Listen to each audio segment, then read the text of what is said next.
ইবনে মাজার বর্ণনায় বিশ্বনবী সাল্লাল্লাহু আলাইহি ওয়াসাল্লাম বলেছেন, ইন্না হাদা ইয়াউমু ঈদিন জাআলাহুল্লাহু লিল মুসলিমিন। মুসলমানদের জন্য জুমার এই দিনটিকে আল্লাহ পাক সাপ্তাহিক ঈদের দিন বানিয়ে দিয়েছেন। তাহলে এই দিনটা আমাদের জন্য কম গুরুত্বপূর্ণ নাকি বেশি গুরুত্বপূর্ণ? কেউ যদি আমাকে প্রশ্ন করে, এক কথায় আপনি জুমার দিনের গুরুত্ব কিংবা ফজিলত আমাদেরকে বুঝিয়ে দেন, তাহলে আমি তার প্রশ্নের উত্তরে বলবো, এই দিনের স্ট্যাটাস এত বেশি। এই দিনের স্ট্যাটাস বোঝাবার জন্য কোরআনে কারীমে 114টি সূরার মধ্যে এই দিনের নামে আল্লাহ পাক স্বতন্ত্র একটি সূরা নাজিল করেছেন। কোরআনে কারীমের মধ্যে জুমার নামে একটা সূরা আছে না নাই? আপনারা যারা কথা বললেন না, তারা কি জুমার নামে যে সূরা আছে সেই সূরার নাম জীবনে কোনোদিনও শুনেন নাই? অবশ্য আমাদের মধ্যে এমন মানুষ থাকতেও পারে, কারণ আমাদের মধ্যে এমন বহু মুসলমান আছে কোরআন তেলাওয়াত বাদ ঠিক মতো আউযুবিল্লাহ বিসমিল্লাহ করতে পারে না।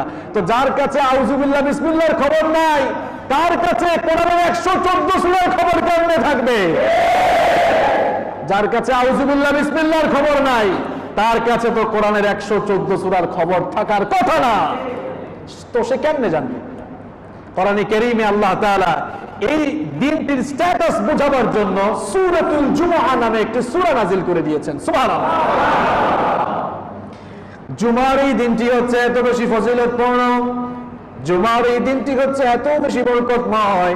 মুসলিম শরীফের বর্ণনায়, মুসনাদ আহমদের বর্ণনায় হাদিস বর্ণিত হয়েছে, বিশ্বনবী সাল্লাল্লাহু আলাইহি ওয়াসাল্লাম বলেছেন, খায়রু ইয়াউমিন তালাআত আলাইহি শামসু ইয়াউমুল জুমআহ।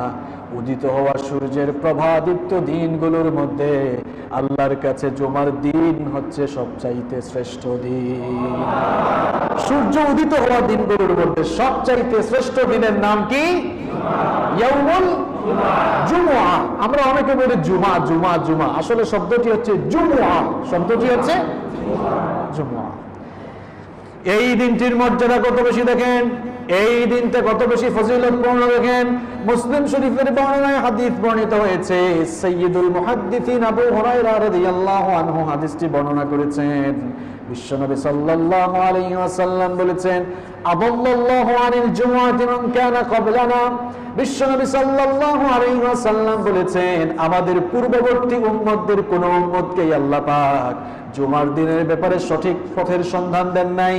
আল্লাহ তাআলা জুমার দিনের এই নিয়ামত আমাদের পূর্ববর্তী উম্মতদেরকে দান করতে চেয়েছিলেন, কিন্তু ফাখতালাফু ফি, এ ব্যাপারে তারা মতানৈক্য সৃষ্টি করেছে। আমাদের পূর্বে ইহুদি জাতিকে আল্লাহ তাআলা